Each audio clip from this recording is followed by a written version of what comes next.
not me.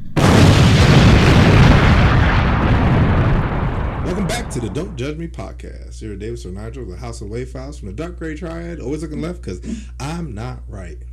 You know who is right next to me? Because that's the best I got. That would be me, Delnegro, and just as Sir Nygel said, welcome to the Don't Judge Me Podcast. If you're a first-time listener, welcome. If you're a return listener, welcome. He's Sir Nygel. I'm Delnegro, and you are the jury, and as a member of the jury, it is your responsibility to judge with us any and everything that we bring to you. To do that, you can get in contact with us by email at don'tjudgepod@gmail.com, or you can call us at 202-642-9398. And with this episode, we've got someone on board with us who actually uses our voicemail line. So today we've got a special guest stepping into the jury box with us. A man who has turned his passion, family, and serious barbecue culture into a nationally recognized brand. He is a pitmaster, an entrepreneur, a flavor creator, and a mastermind behind Hooks, Rubs, and Spices. What started as a personal mission to create cleaner, allergy-friendly seasonings for his own family grew into a movement that is now respected by backyard grillers and competition barbecue teams alike.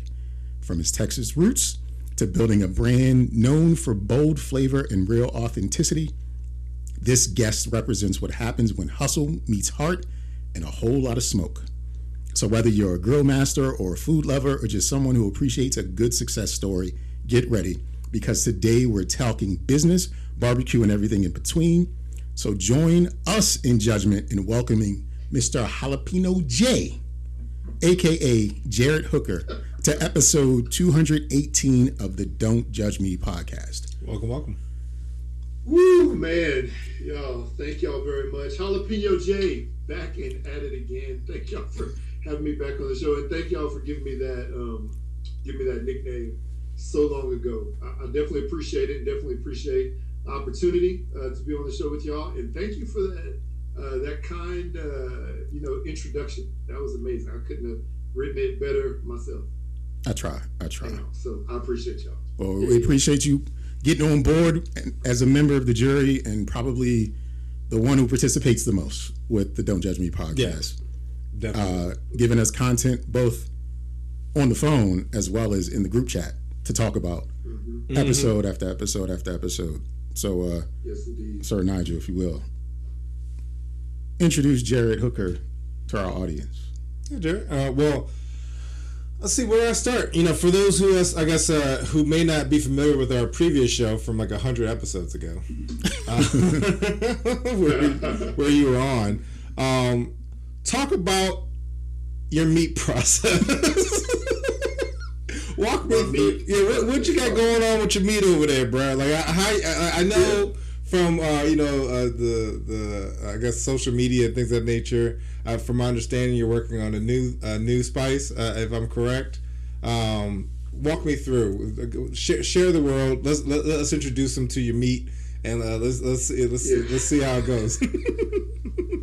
Pause. Yeah, man. Well, I'll tell you what. So yeah, if you want to go check out while you're listening to us, go to @HooksRub on Instagram and on TikTok. Even though I don't know if I'll be posting on TikTok anymore, given the fact that they won't let you just post what you want to post. So we'll let that hang out there. But yeah, go check it out on Instagram and also on YouTube @HooksRub. And yeah,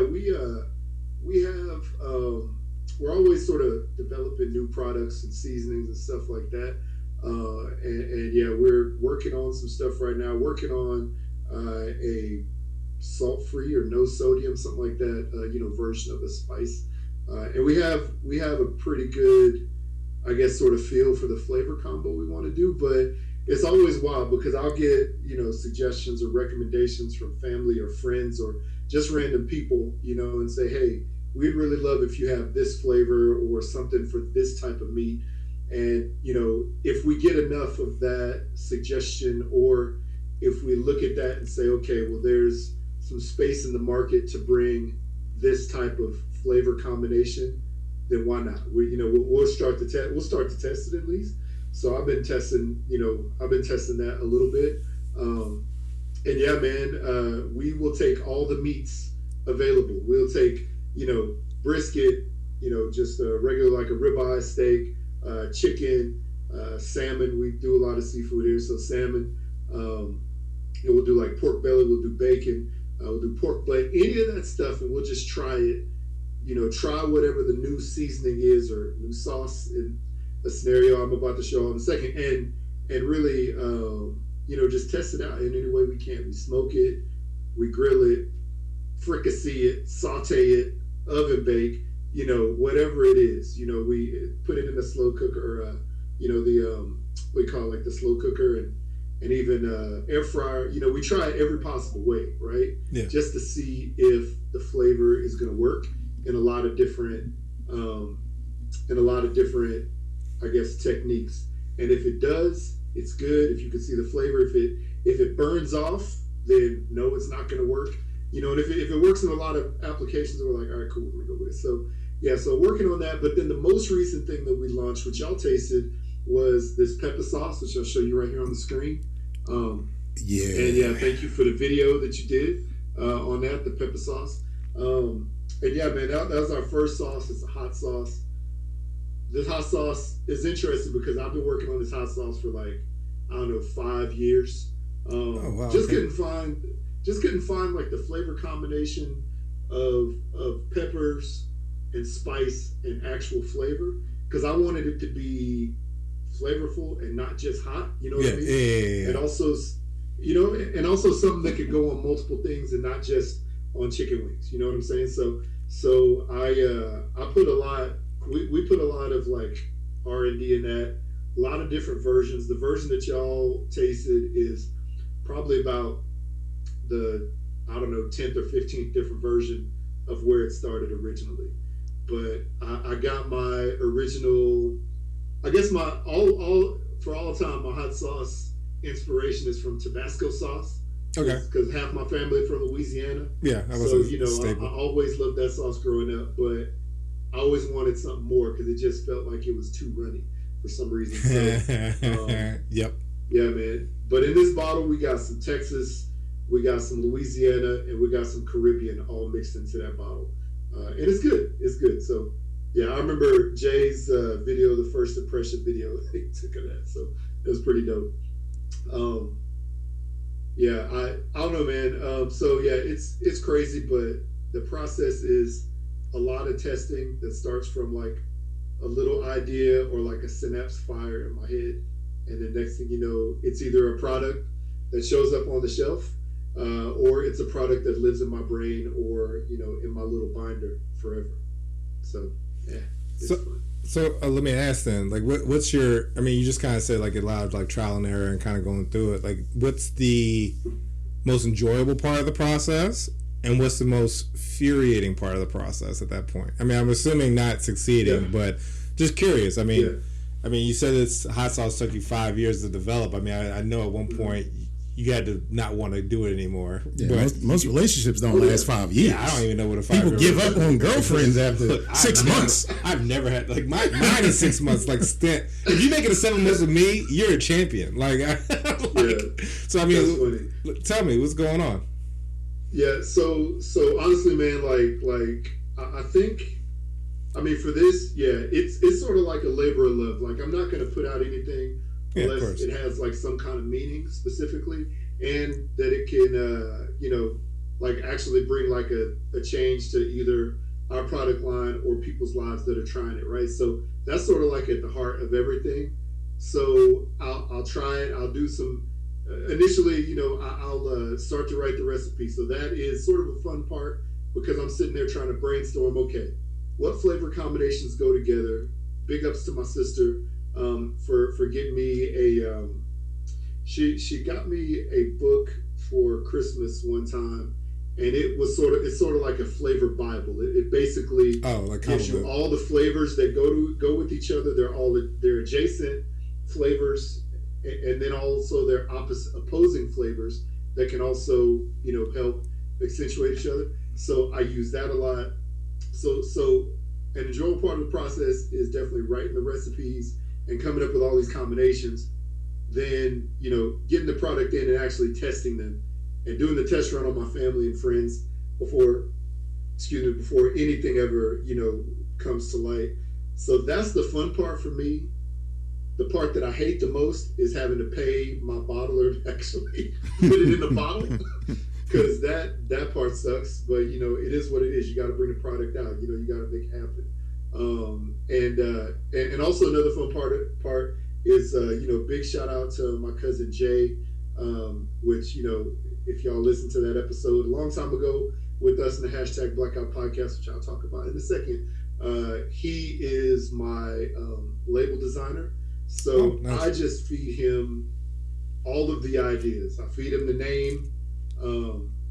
I feed him, all the flavor profiles. I send him a sample, stuff like that. I'm like, can you turn this into a label or whatever it is?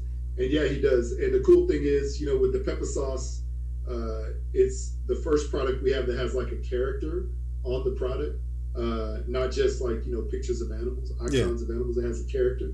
So somebody commented to me, it was like, why does this product that you have now have like a character on it? None of the other one does. Seems off-brand. And I was like, what? It is different, but any sauce that we make and the sauces that we're coming out with, as well as some barbecue sauces that I've also put on the shelf that have also been in the works, they all have characters associated with them. And my cousin Jay is the one who's created those characters. So, he's very patient with me. Thankfully he is, because I'll look at it, I'll be like, oh, what about this? What about that? And then after he sends the image, I'll completely change it and say, what about this? And he's like, all right, cool. So, big ups to him, big shout out to him. So that's the creative process is my favorite part. The process of going to like launching it, the process of going to like a pop-up or farmer's market and have people taste it. That's also a fun part too, because I get to tell people about it, tell them it's new, get their first reaction, and really talk to them, about what they feel, how it compares to other things, how they would use it. Those things, I love that information. I love that data, because then I'll take it back and try to use it for something else. But yeah, the whole, the part from finalizing the flavor, getting it tested by the lab, having to, work with my bottler, getting it bottled, that part I don't like, because that's the expensive part. That's the expensive part. But, overall it's enjoyable. At the end of the day, when you have somebody try a product and be like, that's the best thing I ever tasted, or this is better than XYZ name, that is a known name that you see on the shelf, and it's genuine feedback. That's the part that I love the most. Just making that change and difference, and somebody coming back to order it again. Because if they order it once, it's cool. If they order it like 2 times, okay, cool, they liked it enough. But if they order it multiple times or come back to you at the market and be like, we missed you at the last market, why weren't you there? I was trying to order that again. That's when you made a positive change in somebody's cabinet, I guess. Yeah, because now they kind of depend on it. It's like, well, I can't make my dinner without Hook's Rubs and Spices. Like, I'll tell you, there are some people that reach out like that, and I have one thing that Smoke and Sweetness, which is our flagship, like, I guess like the fan favorite. It's out of stock right now. I've gotten several messages like, all right, where's the Smoke and Sweetness at? Yeah. Where's that? I'm like, it's getting bottled. Yeah. Be patient. I'll put you on the list to know as soon as it's out, because people are like, I need 4 bottles, because that's what I rely on every day. I'm like, thanks, dog. Well, so but that's also amazing, man. And it's a blessing. But that's gonna make you feel good though, right? So I have a question. When it comes down to having the ingredients, and then you have to get to manufacturing, how much time does it take from I have what I need, but now I need to put it in bottles? Like, what's that time frame in between that? Yeah. So typically, what's going to happen is initially, for years, like the first 9 years or so of this company, 8 years, I did everything myself. Getting the bottles, getting the labels printed, getting each individual ingredient, spending time at a commercial kitchen, bottling it, sealing it up, labeling, everything, like, is crazy. So now, and that process was a shorter process per se, because I could literally just go to Restaurant Depot or some other supply store or order online for the products that I need. So that's like, a couple day window there. Now, thankfully I've grown to the point where, I have a bottler that can do it for me. A co-packer is what we call it. And pretty much every brand you see on the store shelves, at least the major brands, if they don't have a co-packer, they're manufacturing it themselves in a very big warehouse. So thankfully I have a co-packer situation. And so I reach out to them and say, hey, you know, I'd love to order, I need to reorder this, whatever. This is a new product, you know, I need to make an order for it. And they'll send me an invoice. I pay for it. About 3 weeks to a month later, it's ready to go.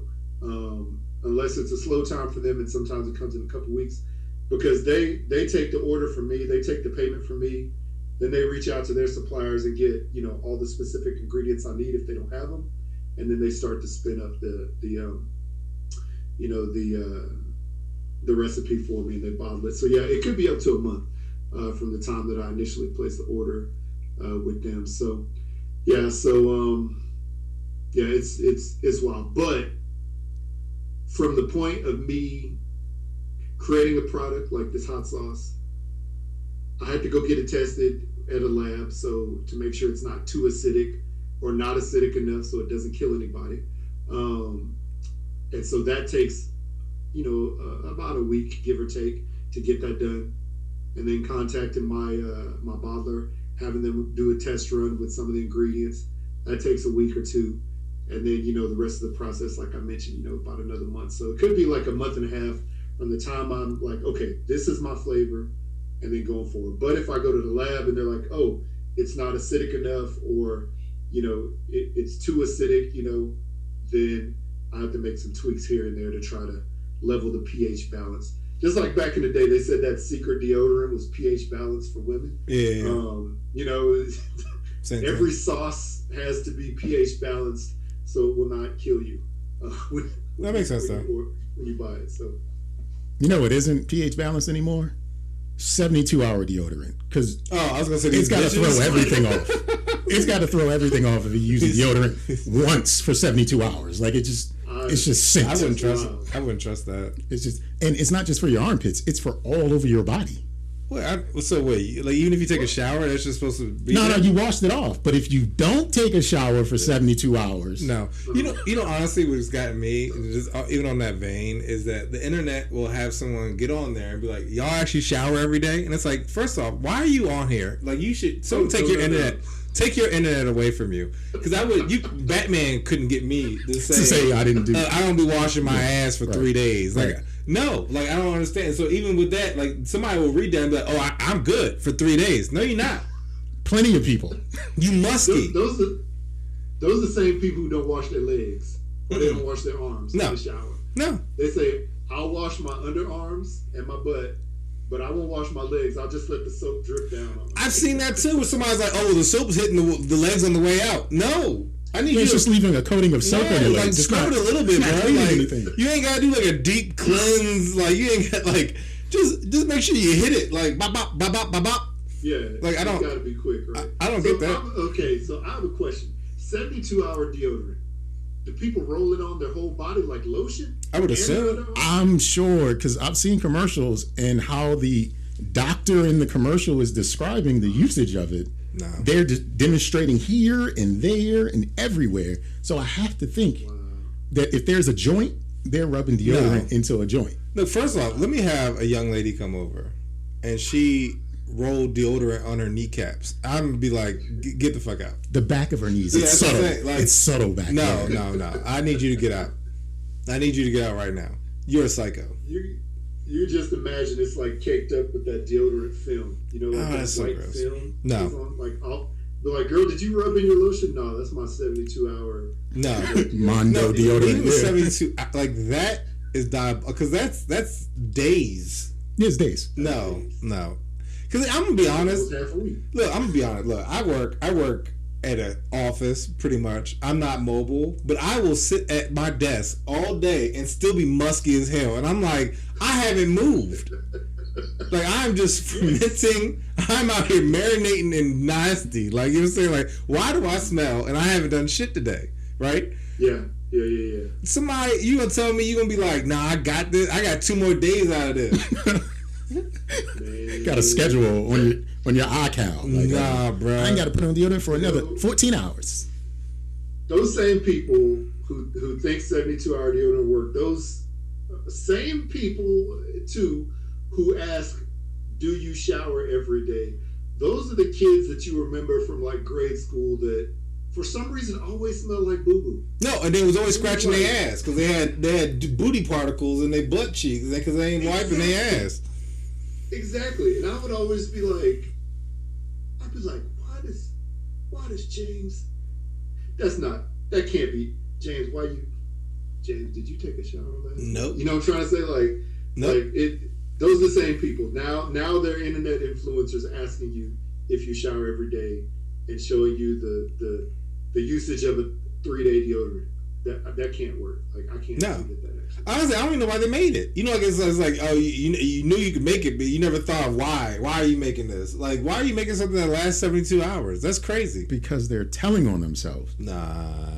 Every projection is an admission. So the scientist who came up with this is Dirty James. Yeah, no. Yeah, exactly. Like, I'm tired of showering. I'm gonna make it justifiable. We're gonna sell this shit in Walmart. I'm gonna find my people. Because even with 72, I'd be like, all right, so if I only wear it for 8, it should be stronger. Like at that point, you should have extra more power for the first. It should last longer and stronger. It should be like a Big Bertha type junk. Like I should never smell. Exactly. Because you shouldn't be going more than like a day. You probably never sweat anymore either, but that's besides the point. I mean, your glands are clogged. They clog the hell out of them. No, There's no way. 72 drink, it's got to be. You have to have acne at that point. I feel something.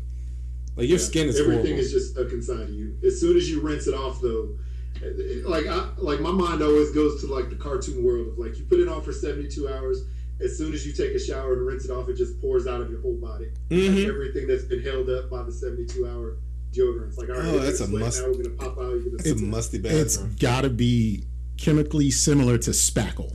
Yeah, that's the only thing that can. You're sealing your pores. You're just sealing everything in. You're sealing your pores. That's what I say. Your skin gotta be horrible. That's probably why people look bad. Sometimes like, ooh, you say you're 20, you look 40. Like it's because you done shellackled your pores up for years and your body don't know how to act. You just like that landlord paint job. You just keep painting over it. You just keep painting over shit. You got bugs underneath the paint. You got the pour light switch. This makes me think of a new product we're gonna come out with. Yeah, please. Push rub, body spray / body sprinkle. I'm trying to like baby powder. But I like body sprinkle, right? So you just shake it up. You know what I'm trying to say?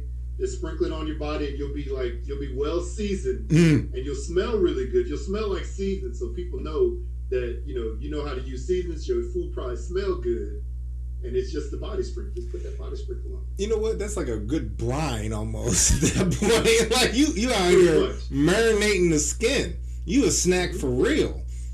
There you go. You actually might have something here, though. Yeah, no, I like it. Honestly, you called me with body sprinkle. I would look at it. That's the term, body sprinkle. Yeah, body sprinkle. I would look at it. Right? Because really, all he's doing is making baby powder, but putting glitter in it. Put some rainbows and unicorns on the bottle, on the packaging. Sell it to girls. Hooks and rubbing all over the body. You know what I'm saying? Like, definitely. Exactly. Got him. Exactly. Just body sprinkle. Sprinkle it down every part of it. And you know what, guys? That's a free product. So if y'all want to go ahead and take that idea, Nygel is yours. Oh, thank you. Look, don't play. Don't judge me, body sprinkle. Don't judge me. Actually, that aligns. Don't judge me. I'm not washing my ass. Don't judge me. Body sprinkle. Got body sprinkle. Yes. And it's gotta be like like Waffle House pancakes. It's gonna be something like like cliche, like this junk. But it's like, oh, okay, all right. Mm-hmm. It gotta be like a bench chili bowl chili. I was gonna say not quite fresh snow. Snow that's been like driven on. We all know what that smells like. It's gotta be like cliche, our people scents. No. Pickle butter. No, it can't be for us. No, you're right. It's gotta be for them. You're right. It's gotta be like Swiss cheese.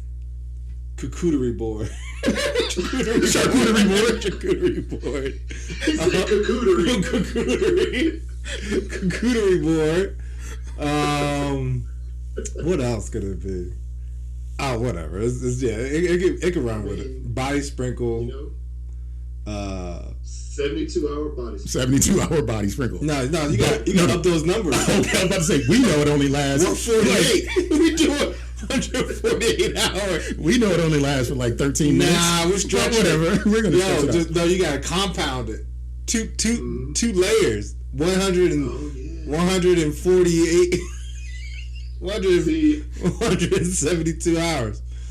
I mean, like when it comes to food, there are situations where, like if it's a brisket, I will trim it up and I'll season it and I'll let it sit in the fridge overnight so it can, start to, I guess, suck in some of the seasoning.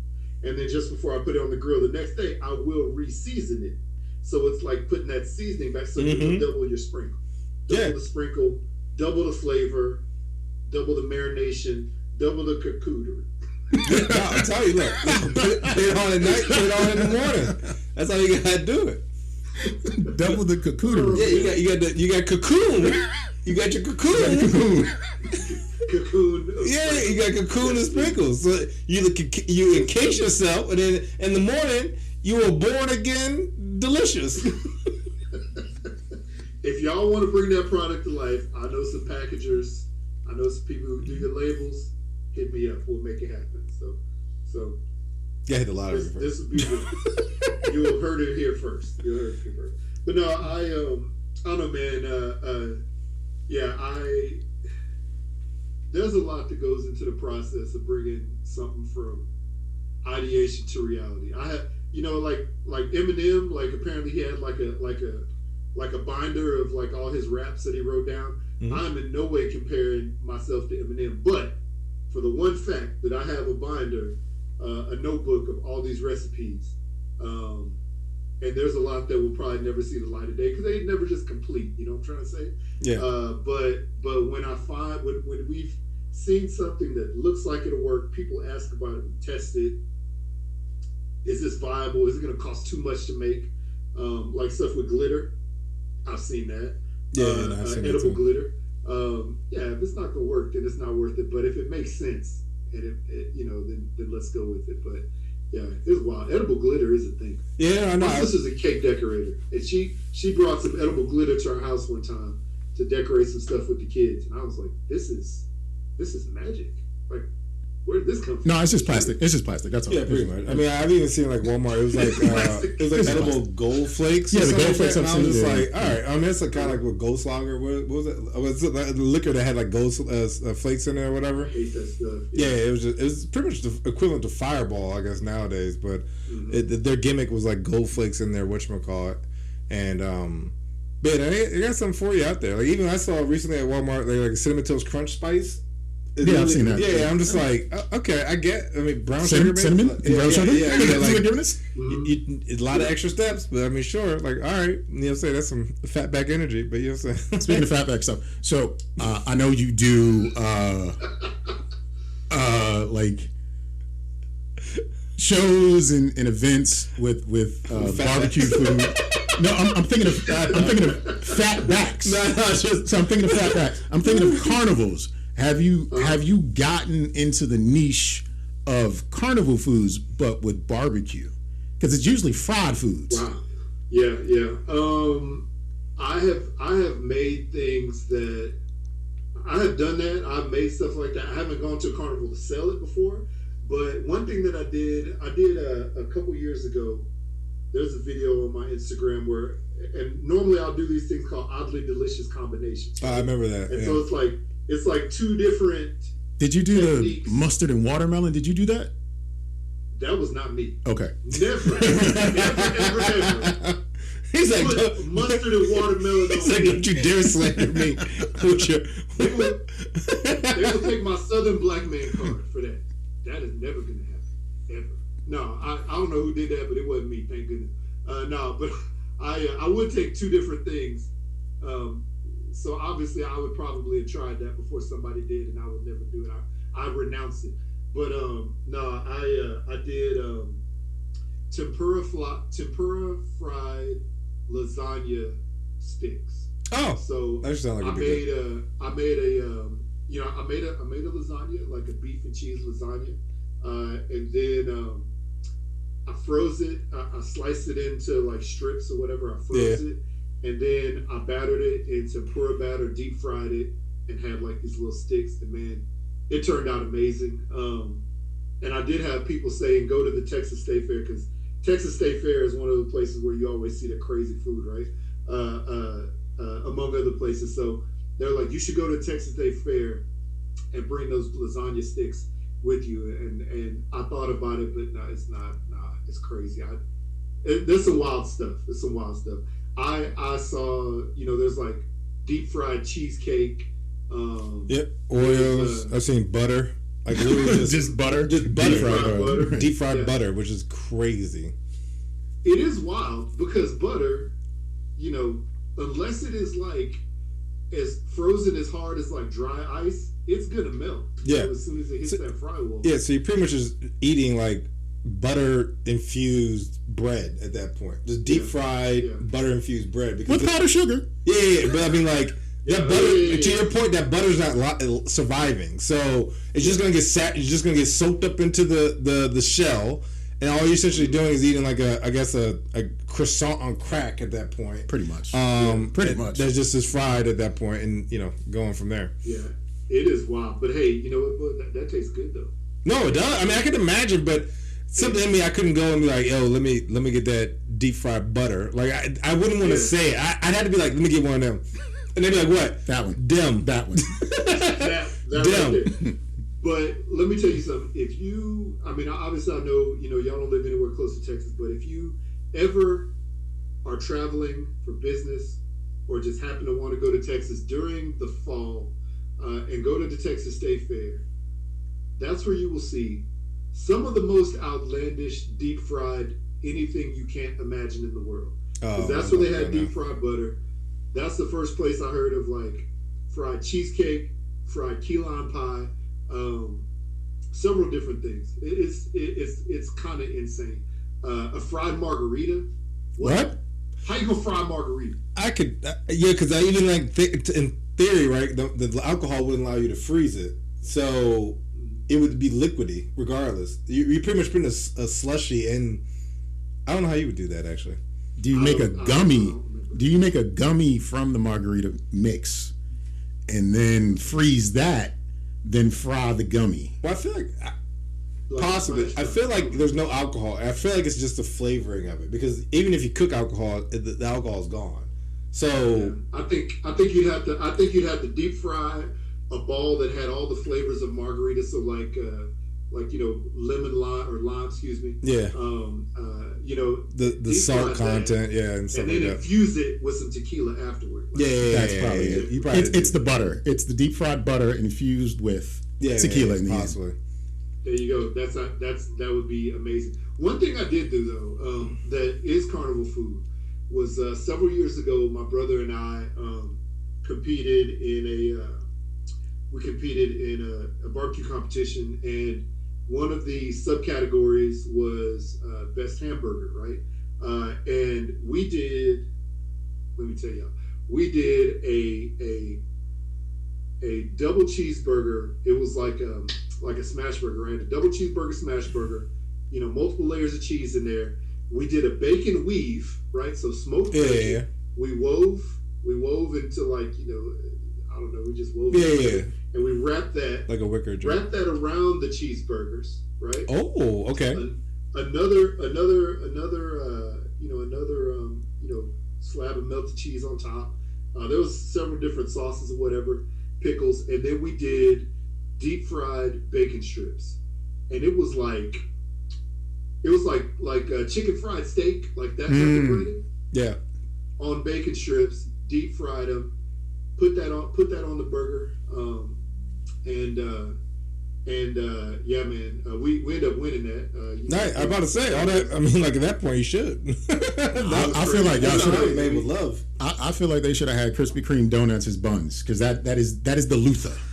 That is a Luther leather burger. Look, I love a burger, but I am so against. I know. The donut bun, yo. Like I I don't want to have it sticky on my fingers. Pause. Like, like I just that is the wild part. Like I don't know if I want that sweet to meat. I don't know. I something about it. It's diabolical. I probably would take a bite. You have to. But again, I wouldn't order it. Like somebody had to order and be like, "You want a bite?" And I'd be like, right. "Nah, give me that." Yeah, I don't know if I could. I don't know if I could go up there and be like, "Let me get that jump." But I'll be like, "Let me fatten my back up." Yeah, man. I don't know. I can't do the donut burger either. I don't know. I am a fan of like sweet and salty combined. Sweet and savory. But for some reason, the donut. The first time I saw somebody do it, it just threw me off. I was just like, no, I can't. I was like, I don't want to taste. I don't even want to taste it. I want to see somebody else eat it and be like, okay, I'm glad you enjoyed it. I'm never gonna try it. Just like watermelon and mustard. I feel like if they cut the donut in half and I had like the bread part up top. Oh, they flipped it. Like if it's like cut it in half and have it where it's like the inside at the top, I might be more inclined to order it. But because it's glazed on the top, you just don't want that. I don't. Yeah, I don't. You don't like the sticky. Yeah, I wouldn't want because already I know it's gonna be a mess. I know that's the type of burger you bite into it and everything's sliding out the back almost. Like you know what I'm saying? Like yeah. So I don't know. I mean, but it might be good. I mean, I don't know. I feel like the donut also has to be like a certain like a fresh Krispy Kreme. You can't be no stale joint. But I know they're probably frying it. There's no health. There's no. No, I'm not saying like for health wise. I'm just saying like it's probably to mask it. Like so it's not. I know the donut is probably not fresh. They didn't go to the baker that morning and was like, we need fresh donuts for our donut burger because everyone's gonna order this joint. Like no, I feel like it's like get the donut out the back. They got donuts. They got like the Edmonds or some shit. Like you know what I'm saying. Like, so I don't know. I just feel like it's not the fresh joints. Yeah. So what I would try. I'm sorry, real quick. What I would try, however, is either a donut or an apple fritter, egg, cheese, and bacon sandwich. I get it. A breakfast sandwich. I get it. I would do that. I get it. I would do that. Because I will do the strawberry jam on my bacon, egg, and cheese. So I get it. Really? I get it. I don't think I've ever thought of doing that. Try it. Tell me how it is. I know you're trying to do slim. Well, I guess it's not the summer anymore, but you know what I'm trying to say. But still do it. Let me know. I gotta think of a new thing. I was Fat Boy Fall last year, so I gotta try to fabulous fellow fabulous fellow fall. No, that's weird. That's worth it. That's maybe worth it. That's worth it. Maybe I'll go back to Gucci Swole. That's what I go back Gucci to. Swole. Gucci Swole. When Gucci Man first came home from jail, he was Gucci Swole. And so we were like, I'm trying to work out so I could get Gucci Swole. And that literally was like the theme for what it was like 2017 maybe, or something 18. Like that. It was a long time ago. Something like that. Yeah. So I was going to say, I've gone out with women who work in the food industry for one reason or another at different stages of my life. And regardless of where I would take them, they would always have something to say about the food that's being brought out. Like they would critique it, they would tear it apart or say they needed to do this or say they needed to do that. But as a spice master, do you have a hard time going out and just enjoying a simple dinner with your families because you're thinking about what they could have done to make it better? Oh yeah, 100%. And it's okay. I worked in the food industry before, and I worked in a lot of different, cuisine types, right? And so and coming from a family that knew how to season really well, me doing this right now, it is definitely one of those things when something hits the table and I start to taste it, start to eat it, whatever. I definitely get an opinion immediately. I'm just like, they didn't use enough salt, or they didn't balance the spice out. Like there's definitely that comes up. I was a lot worse. I'm a lot better now as far as like enjoying my meal. I'm trying to say. What I do a lot of times, if it's a place that I've been, multiple times, most of the time I'll get like one or two of the same things. I won't really deviate that much most of the time. Every now and then I will, if it's like a special or something. But if it's a place I've never been before, or for traveling, never been there before, I'll ask my server or the person behind the cash register, what's your favorite thing on the menu? And they'll come back with like one thing, or if they come back with 3 things, I always order the first thing that they come out with, just because I'm like, you know what? Most of the time, the people that work at the restaurant know, like they know the best stuff, and they'll either suggest it or that'll be like literally their favorite. And there hasn't been many times where I've been disappointed in that. But it is very hard. I'll tell you, when I went to Europe, right? We went to like the UK a couple summers ago, and the UK is not necessarily known for like pops of flavor. You know what I'm trying to say? They're not necessarily known. It's just like beans on toast and stuff like that. Yum. And I had to say though, I was pleasantly surprised that they did have a lot of that they did have a lot of good flavor going on. It wasn't the same that we'd have here in the States, in the South, or anywhere in the States, honestly, or even up there, like where y'all live, with the crab and stuff like that in Maryland. Like, it's nothing like that, right? But you could tell that they had balanced flavor and it wasn't overpowered, and I could appreciate that. Yeah. If something is over salty, I'm like, all right, this is good, but it's too salty. You know what I'm trying to say? If something is bland and doesn't have any flavor on it, I'm just like, y'all need somebody to come cook for y'all. But like a place like that, like England, Scotland, Ireland, there was a lot of great food there that actually was well balanced in flavor. So if people, I think it's a big misconception of people, saying that they don't know how to cook over there or they don't know how to season. They do. It's just balance. And we over here on this side of the pond have, I guess, have been, over seasoned, for lack of a better term, for too long. Even though I don't have a problem with a lot of seasoning, it's just like over seasoned sometimes. So, we just see it differently. But it is, having worked in the restaurant industry, you see everything, you taste everything, you look at the waiter's timing, and you're like, all right, they ever gonna come back? You know what I'm trying to say? I'll see a glass, I'll see a glass that sits down on my table, and I'll just notice a chip in it, or like a little hairline crack or something. That's just the stuff that you always notice. You know what I'm trying to say? Yeah, like Jay, I know that you're an artist, right? So you probably notice like lines and brush strokes and things like that, from a lot of different artwork that you see, and maybe you have a mental critique in your head. That's the same thing I do with food. But I'm a lot better now about enjoying it than I used to be.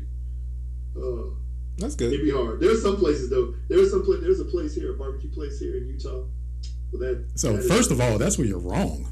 That is a statement in itself. A barbecue place in Utah. Come on. A statement. There are some good barbecue places. Well, just real quick, because I feel like on Food Network, you always see like, oh, I'm Korean soul and I'm bringing my roots to Nebraska, and it's like, okay, buddy, like it's like I know no one else has this. I'm about to be that guy, and it's always someone that is like, all right, I'm about to create the most unique shit. Like, oh, I'm running this Cambodian. Like, oh, okay. Like, where are you, Canada? Like, okay, I guess. I think it's a state off of the Great Lakes somewhere, right? And they were catching seafood like fish, cod, whatever, right? Mm-hmm. But off of the Great Lakes, so middle of America. Mm-hmm. Fresh. And they called the dude the pit master. And this is how he cooked the food. Put all the seafood into a vat of boiling water, added salt. And people were excited for it because the pit master ain't got no business feeding people saltwater food. Well, saltwater food.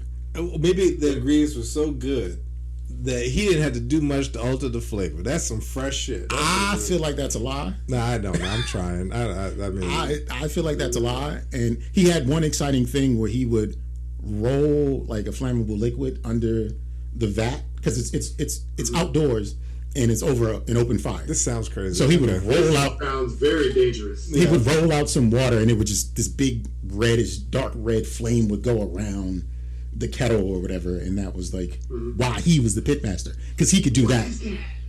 Okay, you know what? Go ahead. I was gonna say I've seen that. I know exactly what you're talking about. I can't remember who it is, but I saw that video recently. Where somebody does just that. It's like they're cooking something, and then all of a sudden they like throw the fire down. It's like whoosh, and they barely even seasoned it with anything. Salt. And everybody's like, oh my god! And people are excited. So, well, it just shows you how lame that area is at that point. But that's an extension of the UK, because that's where they came from. Oh yeah, I could just imagine at that point they probably had nothing else better. I mean, that point that's probably like the entertainment. That is so lame. Overseason, people, please overseason. I appreciate you for it. Yeah. Overseason is way better than underseason. I'll tell you that. You always need more salt or more something. What's a season that you're just not fond of and you've never found it to work for you? Sage. Oh yeah, I wouldn't know what to do with that. And lavender. Those two. If you ever heard of herbs de Provence, right? Look up the seasoning, the blend, whatever it's called, herbs de Provence. It is horrible for me. Like I've never. Okay, back in Texas, there was a spice place that was right around the corner from where my wife and I lived. Right after we got married, I would go there all the time.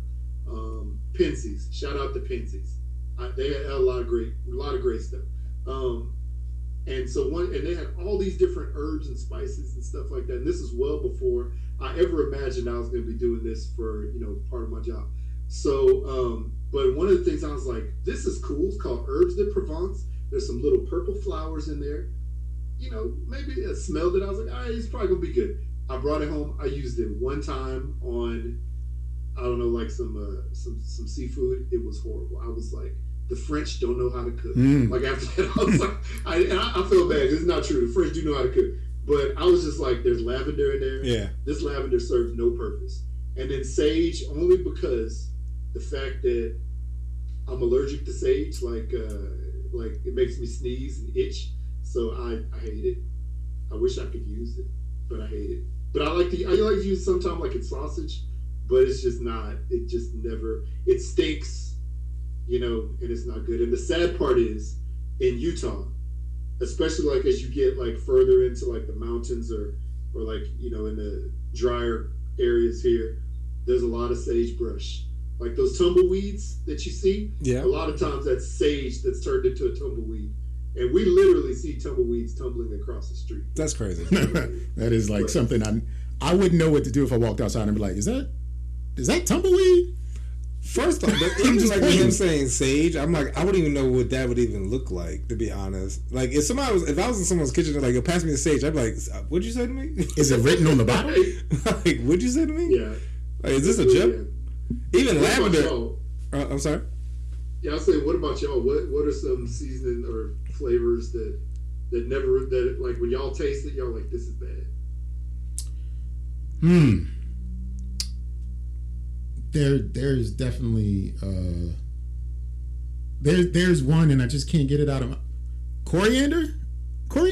That is a spice. Yeah, that's the one. It's just like, why would you? You know what it is? Rosemary. I'm sorry, rosemary.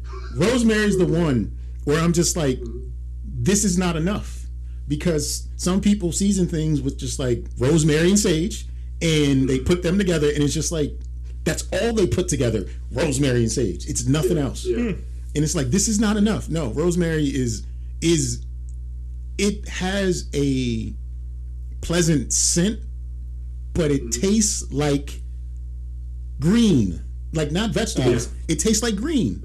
Okay. It's true. Rosemary is kind of weird. That's true. I feel like mine's paprika. I don't know why. Like, maybe I'm buying the wrong one, but every seasoning I've ever, like every recipe I've ever come across, and it'll like add some in, I swear it ruins it. And I'm like, I'm doing the exact measurements. I have scales. Like, I'm not, something about it. It ruins the dish for me. And I don't know, I think I'm doing it wrong, or maybe I'm not cutting it right, or maybe I'm missing it. But mind you, I'm also looking up recipes on like Pinterest and stuff like that, so it might be my source material that is steering me wrong. Someone with 72-hour deodorant trying to teach me how to make a dish, and Pinterest is a dangerous place. Pinterest has a hit and miss rate. You know what I'm trying to say? Well, no, because sometimes it'd be like, oh, this looks amazing, but it's also like, all right, like, do I really need to read your bio to really understand that this is skip to recipe? Well, but if you read it, it tells you everything you need to know. Yeah. And my husband, who's never home, who beats me occasionally, likes this dish. Oh, maybe I don't need to eat this. Yeah, maybe not. This is the move. I never read the bio. Like, me either. Unless I get to the recipe and I'm like, well, why did they use this? And then I'll go back and try to scan for that word, and try to find it. Otherwise, I never read it. But yeah, I'll tell you what, man. Paprika is weird because, like my mom will use paprika in a potato salad. She does. She'll just do like a finished dusting on top. And paprika, for the most part, doesn't have any flavor at all. Doesn't have any flavor unless you get like the smoked Hungarian paprika. Yeah, and that actually has flavor. Otherwise, it's like it's just like you sprinkling parsley. It's red parsley. Well, because I think, isn't it just ground up like red pepper or something of that nature? But I love red pepper. Red pepper that's not spicy. Yeah, but I like red pepper. So I'm like, I don't understand why I don't like this. I was confused for years as an adult because I'm thinking of red peppers as bell peppers, right? The red bell pepper. Well, yeah. So when I would get red pepper flakes, they would be spicy, and I'd be like, "What is this?" Oh yeah, okay. How did this? Not thinking that they're using different kinds of peppers to create these different peppers. There's so many peppers, and speaking of the hot sauce earlier, there's another hot sauce that I've been working on, I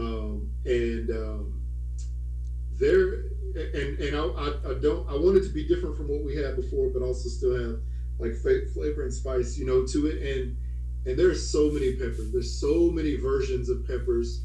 So many like heat, levels indexes, of peppers. The Scoville rating. Yeah. But also, there's peppers that if you have it fresh, it has one like spice level.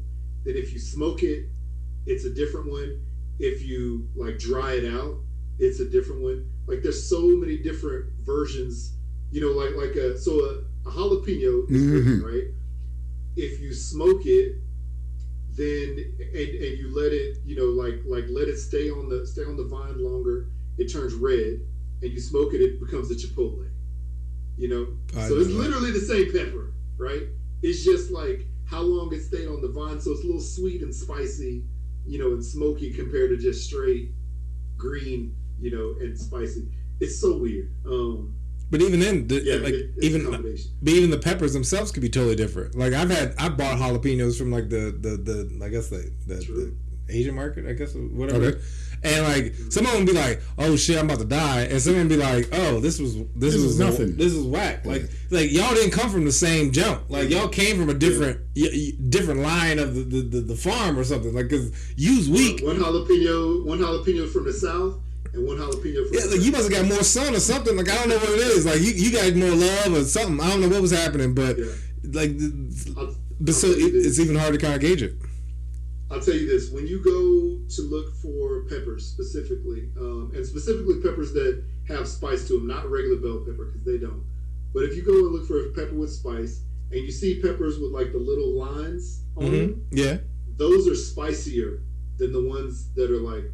With so look for the stretch marks. So the more stretch marks, what do you want to call it? The more lines, then the spicier the pepper it is. But also, if you eat the pepper with the seeds and with the little white pith on the inside, that's spicier than removing it. So that's what also messes me up because sometimes I'm like, I'll keep the seeds in because this last one was whack, and then it's like. Danger Will Robinson, you know what I'm saying? It's like, you've overcompensated because now this one came from like a strong lineage. It's like, I'm out here, I got my stretch marks, and you kept the seeds in, you about to die. Like it's like, you're right. I got a little tear in my eye. Let me not wipe it because I'm gonna go blind. Exactly. No, it's wild, man. It's wild. So yeah, it's interesting going to places here and having things. I'll tell you. Living in Utah, it's interesting because it's a food desert per se. Like I remember when my wife and I were dating, and my mom was like, "All right, well, I know you're from Utah, so like Louisiana has like Cajun food, Texas like barbecue. Like, what's the food culture of Utah?" And my wife was like, "Fry sauce." My mom was like, "What is that?" And fry sauce is like ketchup and mayo, like mixed up together. You dip your fries in. I was like, "Really?" It's like that's all y'all got. It's fry sauce. It is like green, like Jello with carrots and raisins in it. Is the stuff they call funeral potatoes, which is basically like au gratin potatoes, but the potatoes are like shredded, and they have them at funerals and other occasions. They call them funeral potatoes. I don't know. It's kind of weird, but like that's it. And I was just like, wow, this is sad. So the best food I've had here, outside of my friends that are like, you know, barbecue friends here that I know they cook, you know, really well, I've tasted food. But otherwise, at restaurants, the best food I have has normally been at like mom and pop shops, like boutique style restaurants, or food trucks. Yeah, exactly. And mainly food trucks that are incorporating food from like other countries. There's a lot of good Asian food here. A lot of good Asian of every kind, and a lot of good, like, you know, Mexican food and South American food, and a lot of people that own those restaurants and trucks, you know, are from those other countries, and you know, they brought their culture. So that's what I like to. Jamaican food. There's a really good Jamaican truck here. Yeah, so it's good. So there's a dude actually from Texas who has a barbecue spot here. He's from just south of Houston, and he always does oxtails, nice. Everything oxtail. So it's good. I've had it. It's very good, very expensive, but it's very good. There was, however, another barbecue place that opened up here in the general town that I live in, like you know, 10 minutes away from where I live. And I was like, okay, cool, new barbecue spot. I want to try it out. I went there. One thing that you can tell when you go to a barbecue restaurant, if you walk in the door and it doesn't smell like barbecue or smoke, then you know you might have a problem. I walked into this place, that happened. No barbecue smell, no smoke. It was still quite early in the day, like they had just opened for lunch, maybe an hour beforehand. But I'm like, at this point, you should have been smoking all night, and we should smell it, right? I looked out in the little barbecue pit area that they have, where you can see it, you know, from the restaurant. They have these two pits combined, have to be about, you know, $50,000 to $60,000 in equipment. They have a full wall, like in their back area, that's full of wood stacked up. So I was like, I know they got wood, and I know they have like these amazing pits here to cook food on. So it's probably gonna be good. Let's try it out. I tried it, y'all. Me and my son tried it. It was like a waste of $50. I was so sad. See, that's also the problem. Sad. That's why I be having sometimes with, like, especially like barbecue spots, because like it'd be like, yo, it's so expensive, you know, because I want my brisket or whatever the case may be, and it's like I don't want to pay like, you know, like $50. Mm-hmm. It's already like not a large portion, right? And it's like then it winds up being mid, and it's like, I could have done this at home. It's so tough. It's so tough, and I'm not going to say that I'm the best pit master. I'm not going to say that I'm the best barbecue cook. He's the best pit master we know. Yeah. No, because he's the best pit. He's the best pit master that Don't Judge Me podcast and the jury knows, so we can say that. Yeah, because you be saying some food porn sometimes.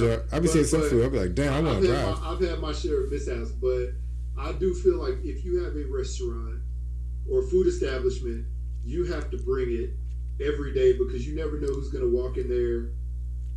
It's going to be their first experience, last experience, whatever it is. You know, but you got to bring some flavor every time. And if you have, especially barbecue, and you claim Texas barbecue, where I'm from, especially if the person who owns it's not from Texas, then I'm like, come on, man, you got to bring something. If you don't, it makes me really sad. And you know, sadly, a lot of those places don't last. So it is what it is. Because imagine though, you're setting a bad tone. Because it's like, you know, somebody's like, oh, I've had Texas before, and it's all right. And it's like, no, where'd you have it from? Where'd you get it from? South Dakota. I'll tell you what, people in the community Facebook group, you know, it's always fun to look at the city Facebook group, and they'll, you know, somebody will say, oh, best barbecue, whatever, like people name all these places, they name that place, and you got to kick them out the group. Me and one of my barbecue friends here, who both, you know, been to that place, you know, at least once or twice before, we will always just comment to each other back and forth on the hilarity of people saying that is the best. They're like, I've been to Austin, Texas, and had, you know, the best barbecue there. This is better than that. And I'm just like, bro, you have never. Maybe you went to Austin in your dreams, because you ain't go for real and then say that this is better than that. So it's wild. The other wild thing is here. Okay, so it's not a lot of melanin in Utah, at least my darkness of melanin, right? Y'all got AJ DeBonsa. He's up there. He is not. No, he's at BYU. Okay, that's Utah. That doesn't count. Okay, all right, fine. Fair. He's a rental. We'll say it like that. He's a rental for the university. That's crazy. For I a love year that. or two, and then he's going to go on a great pro career probably. But no, this is wild. But now, and it is ironic because speaking of another athlete, that Keisha Love, which I sent y'all, she's like a Olympic bobsledder or whatever. She's from here. She's a sister, so yeah. Hopefully she does well in the Olympics. But no, there's not a lot of melanin, but there are a lot of chicken places here, especially in the town I live in. On the main street in the town that I live in, there are no less than 7 chicken places. There is a Lane's, and they're all like chicken wings, chicken strips, chicken fingers. Yeah. There's Lane's Chicken. There's Chick-fil-A. There is Houston Hot Chicken. These people are not from Houston, but somehow they call Houston Hot Chicken. There's Dave's Hot Chicken. There's Wingstop. Oh, shoot, what else is there? There's like 2 other, and then right around the corner, there's like a Raising Cane's. There's I can't remember. There's another chicken place, but there's a lot of chicken strip places, and it's like chicken strip wars here. And I'm just like, we didn't need anything but Chick-fil-A. We could have just left Chick-fil-A and been fine. But then all these other chicken places, for some reason, Utah loves chicken. Mm-hmm. So I think it's a misconception, a melanin misconception. They got soul and they super bad in Utah. Mm-hmm. they want to get down with the pollo. Yeah. Are there pollo spots in Utah? I mean, yeah. Okay. In the hood. In the hood. Yeah. The backside of the mountains. Mm-hmm. let me tell you, the hood here though is probably like a nice area where y'all live. Like it's not even like if you imagine the hood there, you will never see it. It doesn't get that bad here. It's like a middle class like area. It's not the same. It's not the same. My wife's like, I'm from the hood, and I drive there. I'm like, really? Like this is like where I grew up. Like, it's like no one has free lunches over here. This isn't the hood. Yeah. This is not the hood. Yeah. So it's funny. It's wild though. It's wild when you go somewhere and before we moved here, when we come to visit her family, you know, we'd see like black people walking down the street. She's like, look, Jared, I think there's another black guy right there. I'm like, it's wild if you got to point out the black people. Yeah, I feel like it's more racist actually at that point because it's like, you know what I'm saying? Like, you have to acknowledge it. As soon as you acknowledged it, it became a problem. You know what I'm saying? Like, I saw him. I definitely saw him. Yeah, you didn't point him out. Because you also now looking for black people at this point. That's a problem. Yeah. No, but it's wild, man. It's just a very different place. I can imagine culturally and food-wise, it's a different place. But like I said before, I'll give credit because I have some friends that I know that can cook, and they're from here, so I give them big props. They're cultured, enough to know how to cook, and they're from here. But no, it's wild. I don't know. I want you to. I want to see if there's some judgment out there for this.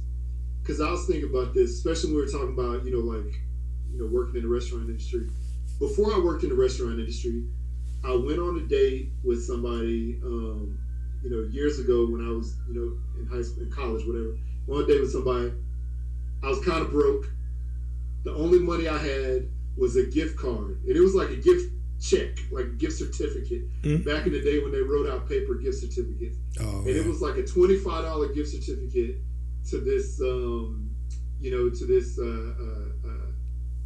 I guess this like Cajun seafood restaurant. And we went there, we had a really good meal. I paid with the gift check and like $5 extra was my tip. And I actually know it's like $2. That's sort of all I had in my pocket because I need the other $3 because we're going to go have ice cream after that. So really, it was a horrible tip. Like it was like the meal was like $22. Not even that. It was $24, something like that. So it was a bad tip. and so I want y'all to judge me, but I want to know if y'all have ever left a horrible tip. And mind you, this is before I had any kind of going out money, if that makes any kind of sense. Oh, I definitely have. I feel like I have. I think a lot of times it depends on my mood, not to be like that, but like if I'm doing, like I say, a carry out, a lot of times I'm like, I don't feel like I should tip you because I'm ordering, I'm delivering it to myself. You're just taking the order. I shouldn't have to do that. What about a nice sit down meal? Now, nice sit down meal, I think it also depends on like how often did you come in and check in on me? Like, did I have to like track you down for something? Like, was my order correct? Like that, then it's like you get base level 10 at that point. I usually do a 10% minimum. And then if you exceed that expectation, then it goes up. So like, I'll do like, 20 or 30 depending on how your service was. But if you took my order and I don't see you again until you give me my check, you're getting 10 or maybe whatever the roundup is. I have a thing where I think even numbers are 0s and 5s. So like if it came up to like 33.27, you might get 35 because I feel like 40 is too much, right? And I can't negative you, right? So it's got to end in a 5 or a 0 for me. Like this is like my mindset. So it's like if I saw you once, you might get that $1.37 or whatever the fictitious number is.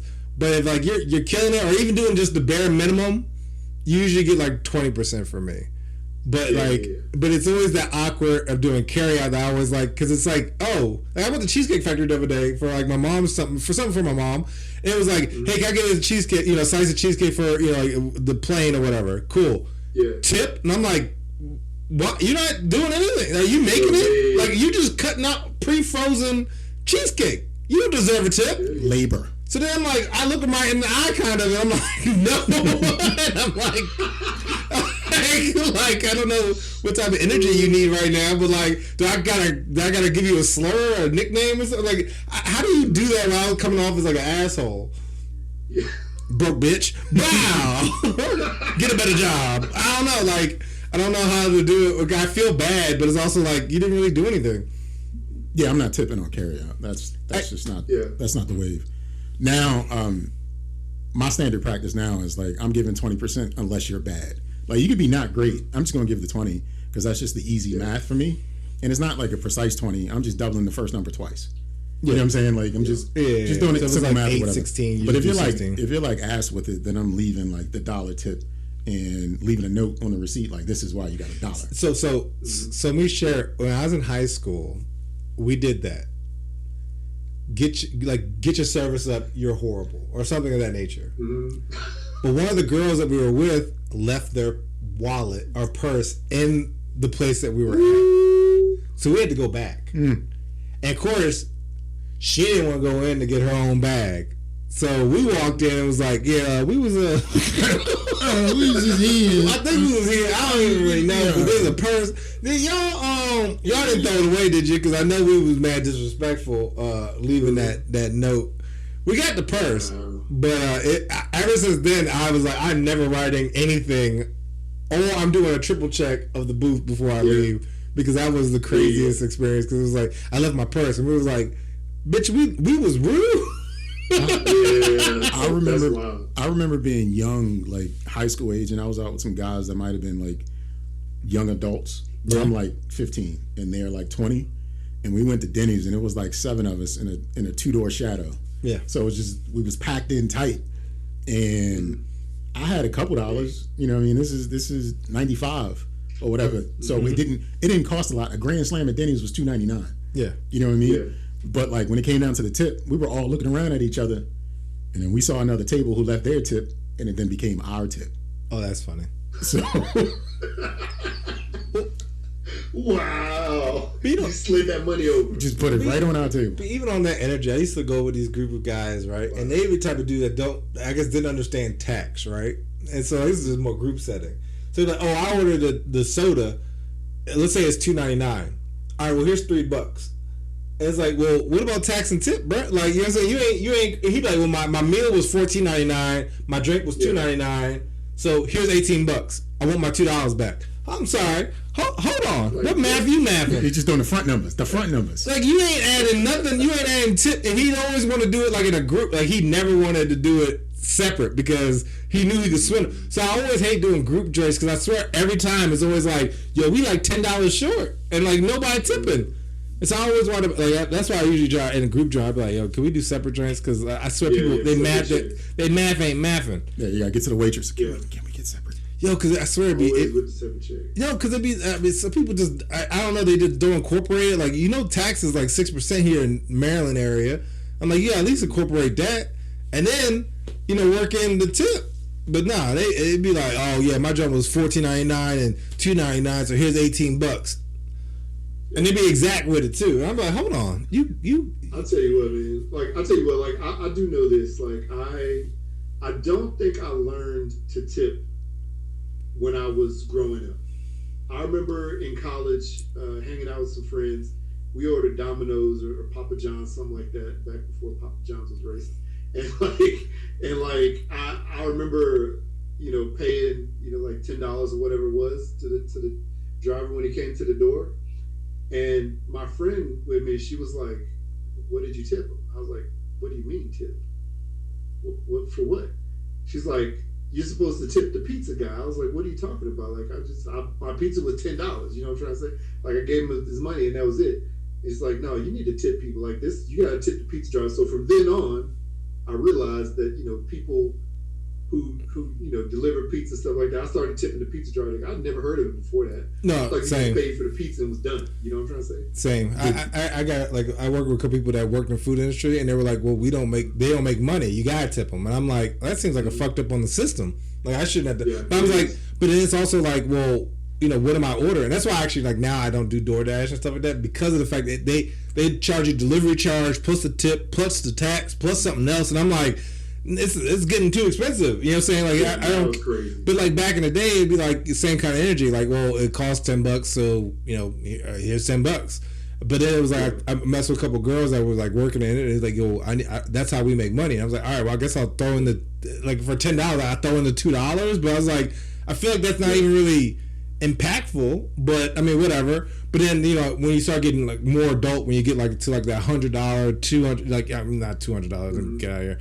But like $100, then it's like, all right, well, that's $10. I guess that's worth it at that point, or $20 at that point. But you know, that also changes the whole vibe, because like you said, like, you know, you're going out with $20, you know, joint. It's like $100. You do a 20-30% tip. That's $130. We're starting to get in a higher bracket. It's like, damn. Like, okay, all right. I know from. I mean, I know back when I was a server in Texas. The minimum wage for servers $2.15. Yeah, that's crazy. I don't know if that's changed. $2.15 plus tips, right? Yeah. And yeah, man, you'd have some great nights and some horrible nights. You know, the best thing in that situation is to eventually end up at a restaurant that's like a fine dining place where it's because then it's every check is $100 per person type of thing. Yeah. So then you actually make some money, right? So outside of that, if you're working at Denny's, like my wife worked at Shoney's years ago. Oh shit! Yeah, she was just like, she'd have like the same little old dude come in like every week or something like that, tip like the same, you know, 50 cents, like, and she's like, all right, this little old guy, it is what it is, but you know, whenever she get like, you know, like that $1 tip, $2 tip. You know what I'm trying to say? She's like, I had to work like 10 times as hard just to like make a night. You know what I'm trying to say? But then, you know, me comparing that to working in fine dining and stuff like that, it's not even close. You know, it's not even close. But it's wild, man. The restaurant industry is definitely a wild place. I don't know how they get away with it. No, it's crazy because it's a cartel. That's how. Well, no, because honestly, even the energy. Like, I even later found out, like at bars, like if you tip, they share that tip. Yeah, they share it with. So it's like, I'm trying to tip you, like I can't. So like, in the barbacks, they also get. Well, so yeah, so it's like you almost got to tip like with cash, but even then, that's creating a bad environment for that person, because if they don't report what you're giving them, then it looks bad in the group. So it's like, I want to tip you as an individual because you're the one that worked with me. But if I give you 20, you might only see 3 of that, or 4, maybe. You know what I'm saying? So it's like, that's whack. Yeah, it just depends. Yeah, so it's like, it depends on how you've been working. Yeah. So it's like, I want to tip you. I worked at this place one time. a Brazilian restaurant. Food was amazing. My coworkers, outstanding, especially the people. There was a lot of the staff was from Brazil or other parts of South America. Really dope people. I love them. The owners, however, were very shady. Anytime somebody used a credit card to pay for their bill, they would take that out of the check of the server. It is not our fault. You can't do that. We have no. You can't do that. What the fuck? That is shady. So yeah, they would take that little credit card fee out, but then also there were some people who worked in the kitchen who may not have been documented, who definitely did not speak fluent English, and so like every bit of correspondence, like when they got their check in the mail or their check at work, whatever it was all in English, right? But a lot of these people know numbers really well, and like when you clock in, clock out, you get a little ticket that says your hours, right? At the end of the week, you have all your hours, and you get to say, okay, this is about how much it should be, whenever I get my check, based on the percentages and taxes and stuff. So there were several times where there were people who worked in the kitchen who looked at their check and was like, this is $100 off. This is $200 off. This is $50 off. So they one of my friends, they talked to my friend about it. They're like, hey, can you help me ask about this? So went to the accountant, who was also a part of the ownership family, and was like, hey, they had several checks and it's a little weird. And they're like, oh, we're sorry, that's an accounting error. Every time it was accounting error with every person that it happened to. And we found out that they were sliding money off the back. Yeah. They figured they wouldn't say nothing. It is, but then of course when you say something, then they're like, oh, well you called us. You called us. My bad. That's wild. You got me. No, they can't say we got you. I'll tell you what, you got me. So sad. They can just I'll say, eat that food, but I just won't go back there to. I'll eat the food, but I will never go back there to eat. So I'll never eat their food again. So, yeah. So it's wild, man. Speaking of going back there, am I understanding this correctly? Mm-hmm. Is Podcast coming back? Yeah, man. That's a great segue and call back to what I said earlier. So yeah, shout out to my cousin Jay. He sends his love. We have taken a hiatus for a while.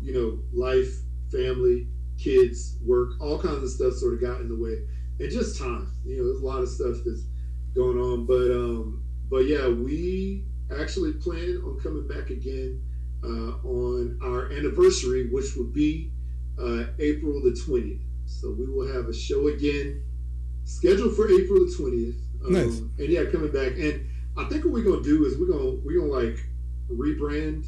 So we're gonna keep the same name, all that stuff.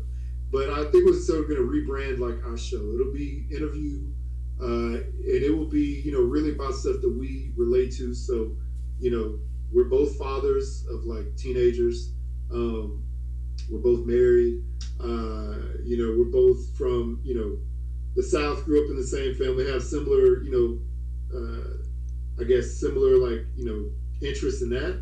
But also we love nerd culture. We grew up in like the 80s. I'm trying to say 80s, 90s type of babies. So a little bit of nostalgia mixed in there with old toys and video games and movies and cartoons and things like that. So we're gonna and then also we're gonna mix in obviously anything that has to do with like dad culture, married life, all that stuff. So we're gonna bring it back. We'll have more interviews. It'll be more of an interview style rather than just us like randomly rattling off things. So yeah, so it's coming back. It's coming back. It's been a long time. We shouldn't have left you without a dope beat to step to, but we'll come back at some point. When'd you last record the show? Yeah, I was gonna ask the same thing. Let's see. It would have been 2023. Oh wow. I think like the early fall 2023. That was like the last episode-ish. So a lot going on. I mean, it happens, man. Time is a construct, right? That shit flies by. All of a sudden, you like, damn. Okay, it's another year. Definitely. Yeah, definitely, and definitely me. Like I'm the one who like asked for the pause just because I had a lot going on, and then of course Jay had a couple random things pop up and so we just we were just never had a time that we could sync up to really do it, and we're always just sort of like and not quite ready yet type of thing. But now, yeah, we're going to bring it back. So, yeah, it's just, we value our family and other, things, over that to a point. So, yeah, so we'll bring it back. So, yeah, coming back. Stay tuned. Hashtag Blackout Pod coming back. So you will have Jalapeño J back. Nice. So just going through life and things are happening. You're seeing things on TV, you're reading the news, listening to the radio. Do you still have thoughts like this will be a great topic for the show? Yeah. We still have. There's a lot, man. There is a lot that has happened everywhere, especially in society. Especially where each of us live, even in our own households. Like a lot of craziness has happened, and we have to deal with. And yeah, so yeah, we got things to talk about. We're loaded up. So yeah, it'll be interesting, and we'll be happy to have y'all back on at some point in time. So whenever y'all are available, we'll work it out. To try to get y'all on the show. But yeah, man, there's always stuff. Just like in our little Instagram group chat that we have. Mm-hmm. There's always wild stuff. Like there's definitely always wild stuff. I'm glad that y'all always judge people for it on your show. It's always fun listening to that. It's wild. Just like on your last show, you're talking about like the OnlyFans, doing stuff with the OnlyFans. Literally the other day, before I even heard that show, I was driving behind somebody. They had a Tesla that said OF money, OnlyFans money. And I was like, really? See, no. License plate. Again, some stuff, I think social media has made it where people are too comfortable sharing stuff you shouldn't. Like, no one need to know that. You could just have your car. Exactly. But now you just are saying like, yeah, I be out here slobbing knob and I got this Tesla for it. Like, that's crazy. Or feet pics or whatever it is. You know what I'm trying to say? Like, bruh. And it's like, dog. People, it's too much. People are too comfortable. No, they are. I think we need to bring back bullying. I think we need to bring back bullying. I think people need to be No, I think that's what, like, back in the day, you didn't do certain things because, like, I don't want to get bullied. But now, it's everyone got a safe space. So now they're like, oh, I'm about to be as weird as fucking possible because no one's going to check me. And I think you need to be bullied. Yeah. I think you need to be bullied. That's what it is. Look. Yeah. I don't know about bullying per se, but I do know that people, like you said, they're way too comfortable telling their truth. Sometimes your truth just needs to stay inside. Yeah, not malicious bullying, not like beating people up, but I think like you old goofy, like say something like just I need somebody to do that quick check because I feel like somebody does something and it's like check somebody, yeah, and it's like, bruh, all you need that one person to be like, bruh, you right, like you know what I'm saying, and that's enough to bring it because I think people like they put a toe over the line. No one checks them. No, see, put another toe over the line. Next thing you know, you do some weird shit. What I think you're wrong is somebody's going to check them, but they're not going to say you're right. They're going to defend themselves like it's their Facebook page. Yeah. This is my page, and it's going to be the same thing in real life. Fine. But then you got, and then it's going to have to get fisticuffs. Maybe maybe that's where the bullying comes in. The punch buggy bullies need to come back. Honestly, I will tell you. I swear, if anything, the youth of our day, right, had impeccable eyesight. Because that's where motherfuckers would see a punch buggy around a corner. And be like, punch buggy, ready punch buggy, no punch back. How? Where? What is a punch buggy? A Volkswagen Beetle. So if you saw a Volkswagen Beetle back in the day, you just punch somebody in the shoulder or whatever else. Okay, so maybe that's a regional thing. Okay, so yeah, whenever you saw we call it slug bug. Okay, so glad same energy. Okay, so essentially you see these joints, but like I swear it'd always be like, oh, he just turned. Did he? Did he turn? What was his license plate? Like, make up something right now on the spot. Or even like snatch pop. I don't know if you know what a snatch pop is. Know what that is. That's when you have something and someone just takes it out your hand, snatch pop.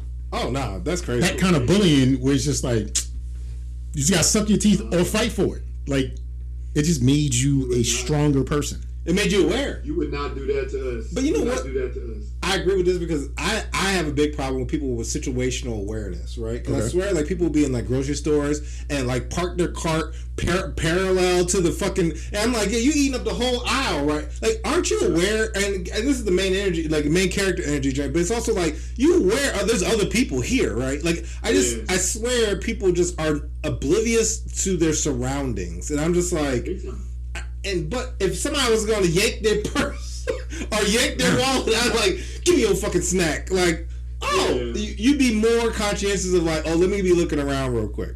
See, that's the type of thing. Like back in the day, I remember in high school in Houston, there was a time frame where everybody.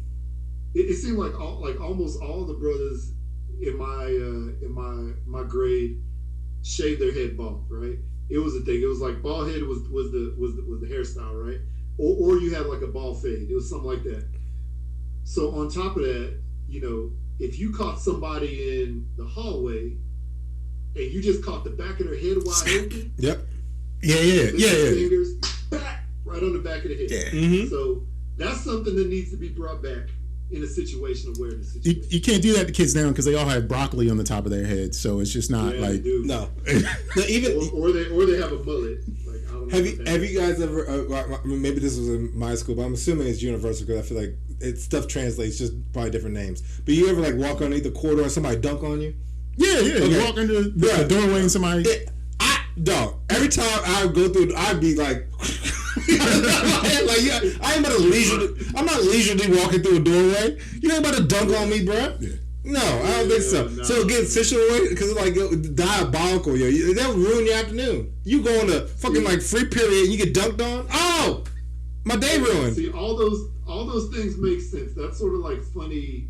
Like, you know, like you're funny teasing, bullying. It's not. Yeah, like, no, I'm not talking about like pushing you down that and. Makes sense. Yeah, I'm not talking about like curb stomping you and nothing like that. That's I'm just talking about like just slamming you into a locker. Yeah, I'm talking about like just checking like, because like I saw this post the other day. I was like, you didn't get made fun of because you like anime. You got made fun of because you Naruto ran and did some other shit. Like, you know what I'm saying? Like, weird stuff. You did weird shit and you got made fun of for it. Like, nothing diabolical, but just like, hey, yo. Like your Dragon Ball Z kid on the Metro.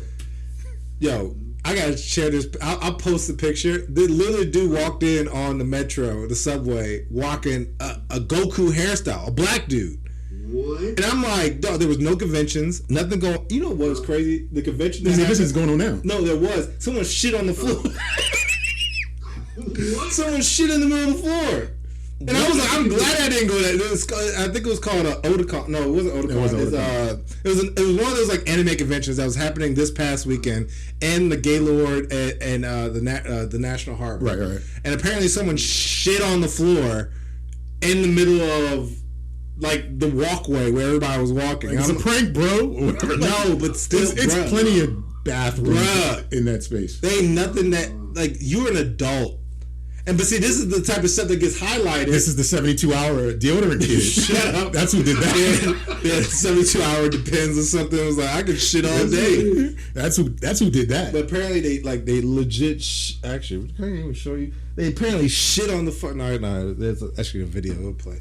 But I'll share it with you guys. Apparently this motherfucker shit on the floor. But no, needless to say, like, that's the type of stuff you like. Now that whole con is gonna be like, oh, they be shitting on floors, and now that whole group will be made fun of. But it's like, all right, this is a bad representation, right?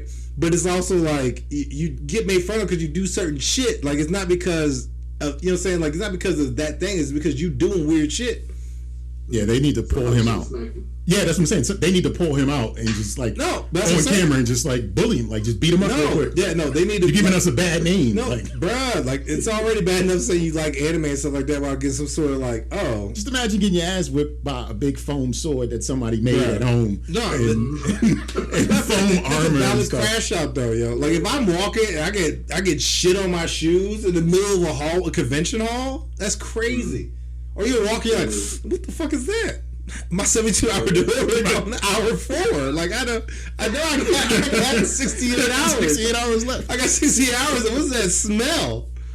Oh man, that's wild. There's some booty juice on the floor. The guy who got on the subway, Did he have like a Goku outfit on? No, he was wearing like a white tee or like a black tee, like jeans and like a backpack over his shoulder. Like this man was like coming from school or something. Like I honestly had no. And then he was doing like jujutsu state. Like he was like doing like signs and like before he left the metro. And I'm like, what are you summoning? Like I'm like, you know what? Got a lot going on. No, it was also too because the signs was from JJK. The hair was from Goku. He was doing something else that was from like another anime. I'm like, you're doing too much. And I was just like, you need to be bullied. Because someone... That is wild. You apparently have a group of people that encourage this. And I'm like, you need to be checked because you're gonna be on the news one day or something like that. Yeah. He will be. Just doing hand signs. Yeah, hand signs. Fucking people up. Like, I don't know what it was, but it was like, yo, that's what you need to get bullied. Like, not like bad, not like curb stomping, but like someone need to be like, yeah, what your goofy ass, Goku ass. Except if you say that to him, he's probably got the ability. You remember like Kung Fu Theater when we were younger? When he speaks, right, his mouth is moving, but words aren't coming out. You know what? And he's going to tell you, it's going to be like a summoning spell as to what his response is going to be to But then at that point, you got it. I feel like it would. Look. If somebody comes to him and be like, "What's your goofy ass?" and he crushes me, the legend of the Black Goku is gonna spread. And you're like, all right, you good, man. You good, man. They're like, oh, is that him? Is that the dude that crushed? Can we be friends? Are we homies now? But I know that's not gonna happen. That's not the energy.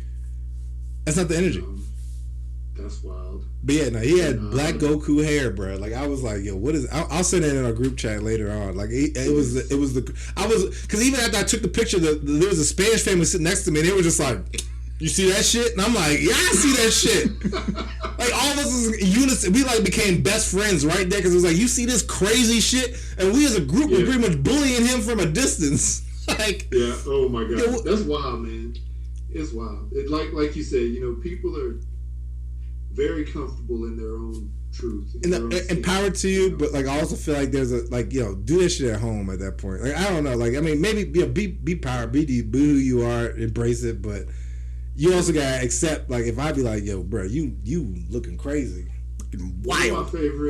One of my favorite like sayings is, and this goes to stuff like you were talking about. This goes to like the wild recipes that you'll see people create on social media. It's like sometimes you just don't have to. No. Like just that. Sometimes you just don't have to.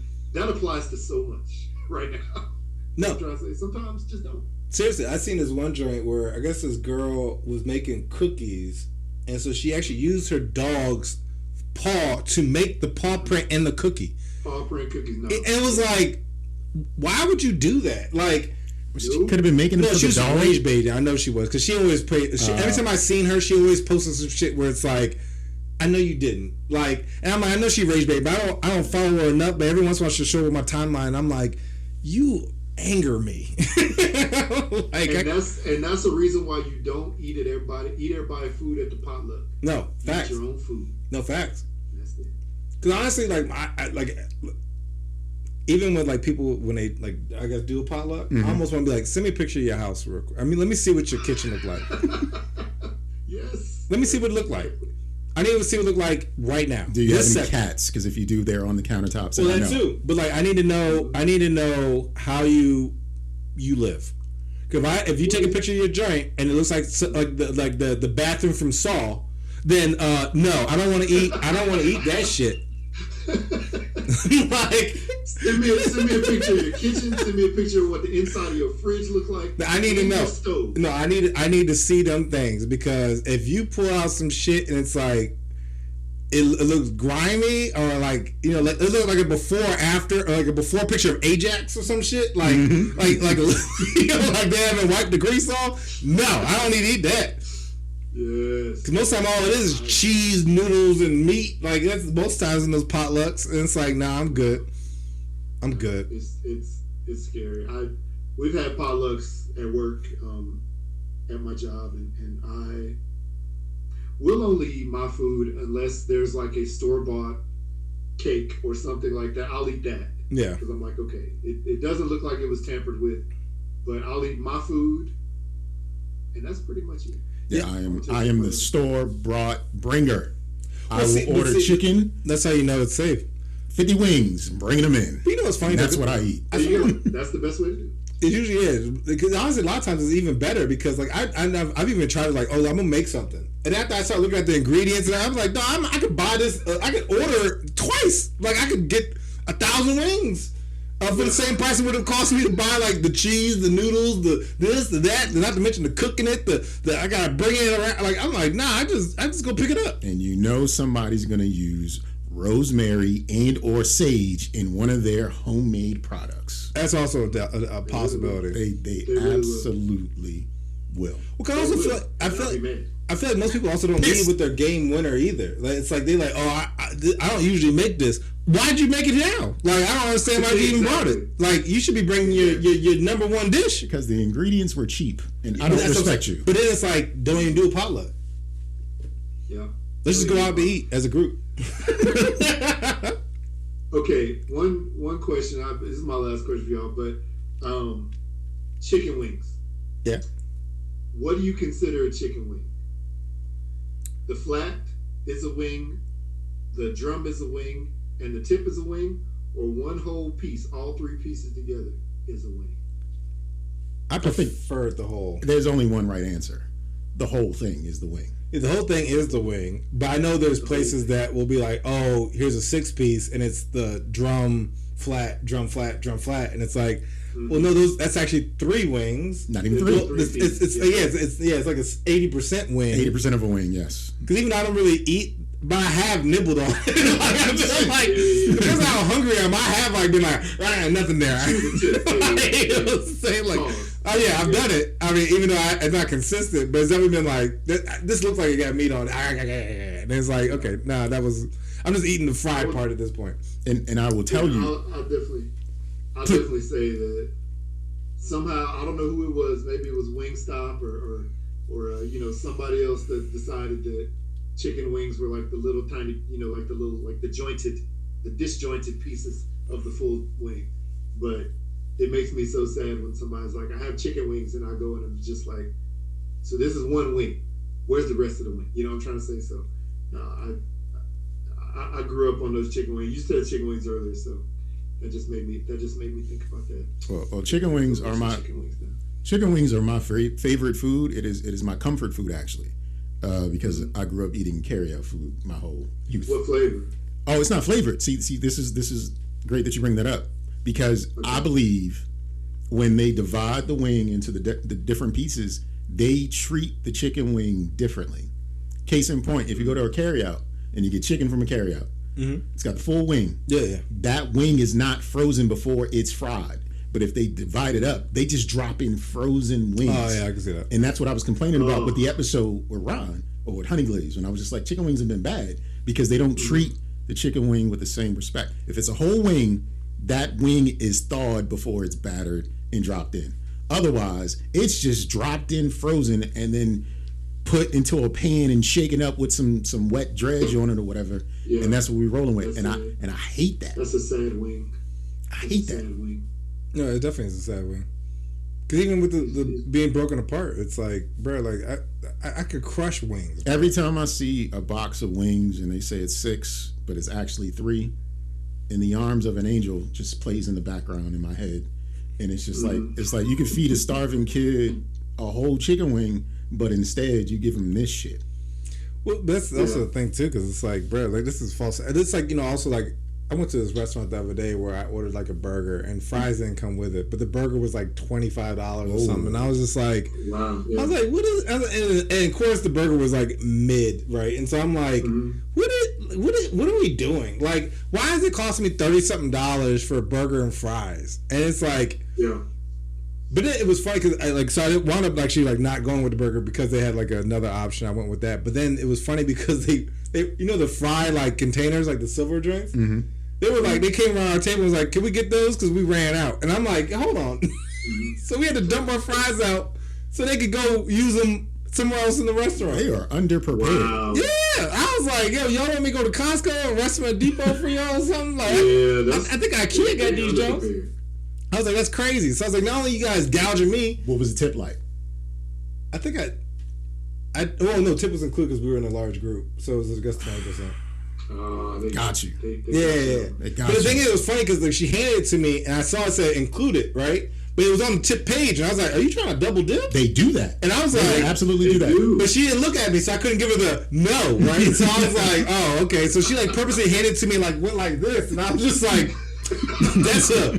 "That's a move," because she hoping you don't see the included tip. I guess So I was like, "No."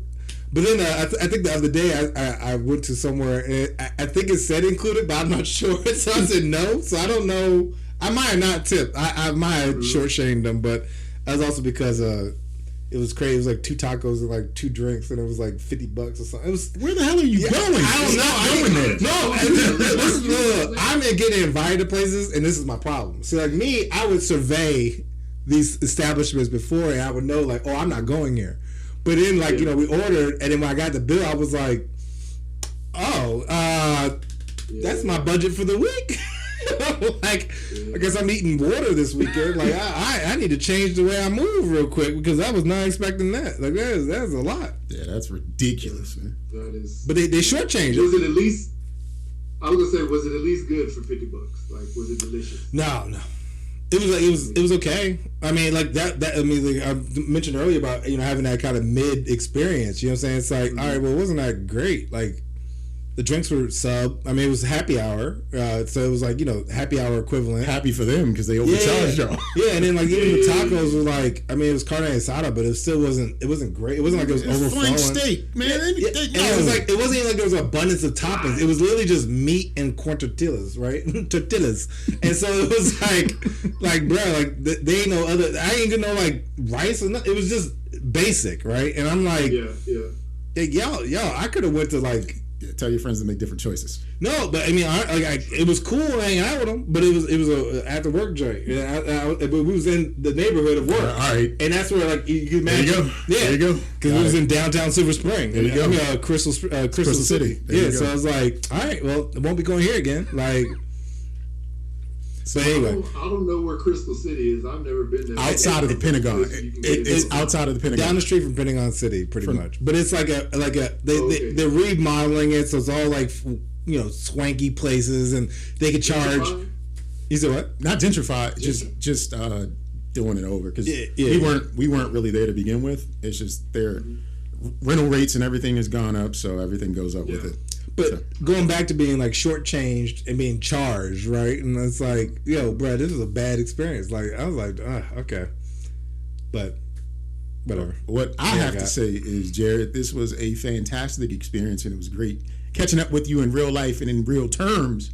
Yeah. So we're gonna close this one out. So if you want to say anything to the Don't Judge Me audience, the floor is yours. Also, before you get to talking, I just want to let you know, and Sir Nygel know, the third member of the Don't Judge Me chair, Tone Flow, has also purchased some Hooks rubs and spices. Oh, nice. And he says the pepper sauce was too hot, way too hot for his palate, but he made it through. I'm sorry about that, Tone Flow. But yeah, thank you very much for the support.